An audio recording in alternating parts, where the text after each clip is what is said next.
Hello, this is Module 10 of Substance Abuse Prevention, and I'm Amy Tanner, and this is the final assignment, which is a critique of another prevention program. The author of the prevention program that I reviewed describes a need in a small town of Johnson, Kentucky, Johnson County, Kentucky. Although the population of the county is relatively small, the amount of prescription drug abuse and dependence is high in comparison to larger communities, specifically the prescription drugs hydrocodone, oxycodone, diazepam, and alprazolam. The author describes that this could be attributed to the common occupation for many men in this community, which involves a lot of physical labor, construction type work. So there's a lot of injuries and pains that come along with that line of work. And in addition, there was a doctor in the community that was tried and convicted of prescribing very large, unnecessary quantities of Percocet for cash under the table. Very illegal. This went on for 3 years and likely contributed to the increased rate of addiction in the area. The author very thoroughly describes why this community is in great need, and uses definitive numbers describing why the need is so great there. Included is mention of their current yet out-of-date prevention programming, which is DARE. And there is evidence that DARE is quite ineffective. So they definitely need new preventative programming. I very much like that the author addressed the fact that many people in the community have an attitude of resistance to change. People are afraid of change, and this stems from uncertainty that comes with making changes. And the author mentions that without change, obviously, this is a problem for this community, and it's a growing problem, and it needs to be addressed. And the community will not succeed in fighting the battle against addiction to prescription drugs unless there is change. The author also mentions the importance of involving everyone in the community. Every member of the community should know that they have a part to play, even if it's a small contribution. One of the ideas I found to be excellent is that the author has one of the ideas for bringing awareness to this community is a local health fair. And a fair has the intention of fun when you think of a fair. So people would be interested to go to a health fair, along with it also being informative. It involves all the community members, not just children and parents, but anyone in the community is welcome and invited to a health fair. So I thought that was a really good idea.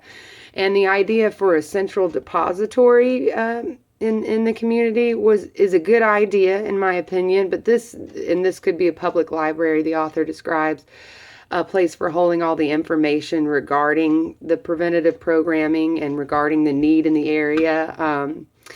But they're vague as to exactly what will be contained in this depository and why it will be there and why it will be important to the cause. And there's mention of reviewing the information that is to be held there and making sure that it's up to date. But there's no mention of when that it'll be reviewed and how often it would be reviewed and what exactly how the reviewing will be made. So it was that I felt like that was just lacking a little detail as far as a specific preventative program.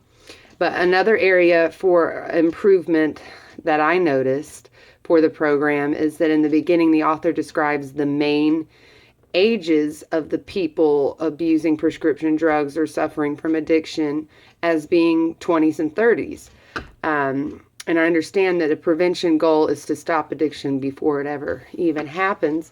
But the author describes the target audience to be high school.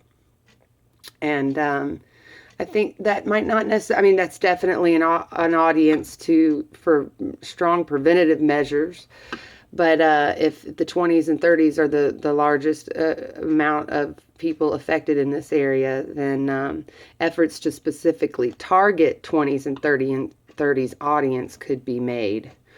Often what we learn in high school is forgotten a few years out of high school, and if the age of onset for the afflicted people in this community is 20s and 30s, then focus needs to be directed towards that age group and not only focused on high school students. That's something I found to be room for improvement or tweaked. It was an excellent idea, I thought, to take old video programming from old preventative measures, maybe even some DARE videos, and change them, update them so that they fit the more modern day culture of the area, so that they're not so out of date and stale, and are based on more evidence-based programming and not DARE. But I thought that was a really good idea because high school students would probably find it really enjoyable to make these videos. It would be fun, and it would make them feel personally involved in the cause. I also really like the mention of rational emotive therapy, something I hadn't thought of at all in this course, but I'm familiar with. It is evidence-based practice used in prevention. So if they base some of their prevention efforts off of more evidence-based practices, then they're more likely to have an effective program. Considering that this community is still using DARE programming, then they are lacking more evidence-based prevention.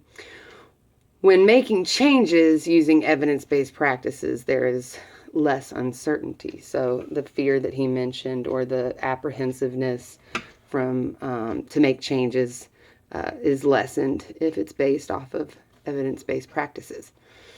And lastly, I found that I really did like the analogy describing the Army and its need to know its enemy and its enemy's capabilities, in the same way that this community and this community's leaders need to be aware and knowledgeable about prescription drug abuse as a very capable enemy in their community or to their community.